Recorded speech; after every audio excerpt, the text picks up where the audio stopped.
need to know to lose weight or body fat. Like this video, I'm going to show pictures and short little videos here and there to help you for this video and help to explain my reasoning why everyone is different.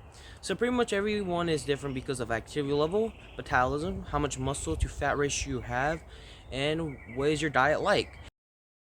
If you're someone who is just new at the gym, barely lift the weight, and more fatter end than a muscly type of person, then your calories will probably be 2,000, 1,500. If you're a girl or a woman whose height is like 5'5", weighs 100 pounds, or 150, you might be eating 1,800. It really depends what type of body you have, what type of composition, aka your muscle to fat ratio you have, and what type of things you do throughout your daily activity.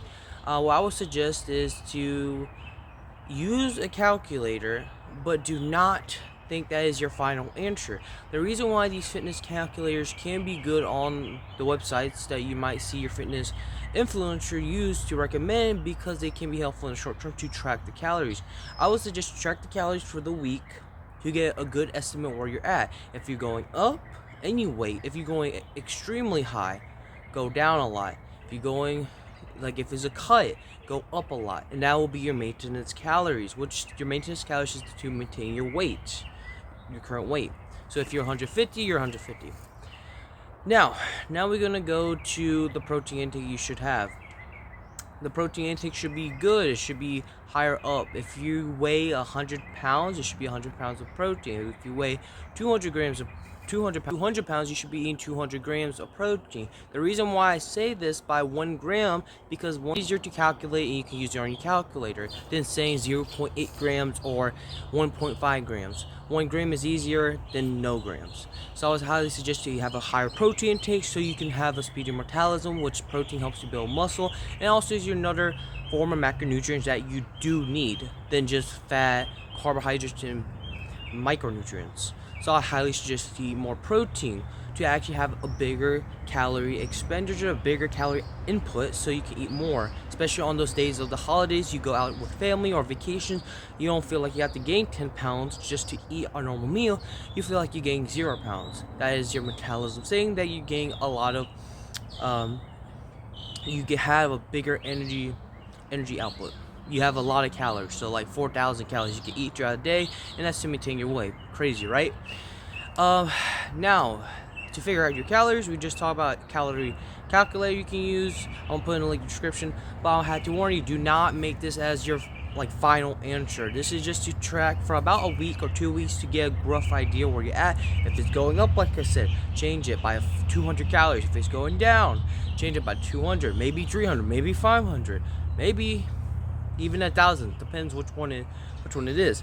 If you're a teenager, talking about 13, higher ups to 20, like 22, your calorie output will be different. I realize these calorie calculators are not suited for teenagers. They're suited for grown adults that are not active or that doesn't have a speeding metabolism. As teenagers, we are different with our thyroid. Our thyroids are faster because we grow into puberty, which we're growing at a rapid pace. That means we need more calories to eat. To cut, we take less calories to just do a cut. And to gain, we take more calories because we are more active and our thyroid is faster than grown adults. This will change over time, of course, because you will eventually be 30 years old or even 25. So your metabolism will be fast as if you were 13. So as a teenager, you might have to eat. If you're active athlete, you might have to put your calories. If it was 2,000, you might have to put 2 more thousand, 1,000, depending how active you are. This is where the honesty test, the accountability that you as a teenager have to have. The reason why I'm talking to teenagers is because they're most commonly associated with fitness now. Adults also, but we have more in this generation with teenagers, and teenagers see these other bodybuilders eating these amount of calories and just comparing calories here and there, and they don't know what type of calories they should be eating. So I highly suggest to really put probably 1,000 calories extra on the calorie macro it says, because it's not going to be accurate. I know every calorie macro, every calorie calculator that says for me I should be eating 3,000, I mean way more, and just to maintain my weight. So it is not accurate. Second of all, if you're an adult, you gotta be honest with yourself, of course. How if you're an office worker or a nurse, it really depends. Trying to have extra activity so you can burn more calories, even on the bulk too. Try to have extra activity when you on the bulk as well. But that's really it for this video. Honestly, it's not much to say. I would say use the calorie macro calculator. It's a quick video, but use it. Then estimate how much you should go down or go up for a week, not just 3 days, because it can change your activity. So a week or even 2, now a week and a half, maybe if you want to, but do that.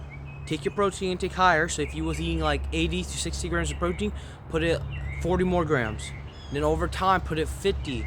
Then over time, put it 10, and then over time, you're at 200 grams of protein, and you have a faster metabolism because you build more muscle, and you have a bigger expender of energy, which is your activity level. Hope that makes sense. So that's really it for this video. Like and subscribe for more helpful nutrition videos out there. I know I didn't been posting longer form content. I'm gonna try my best to post more longer form content, and yeah.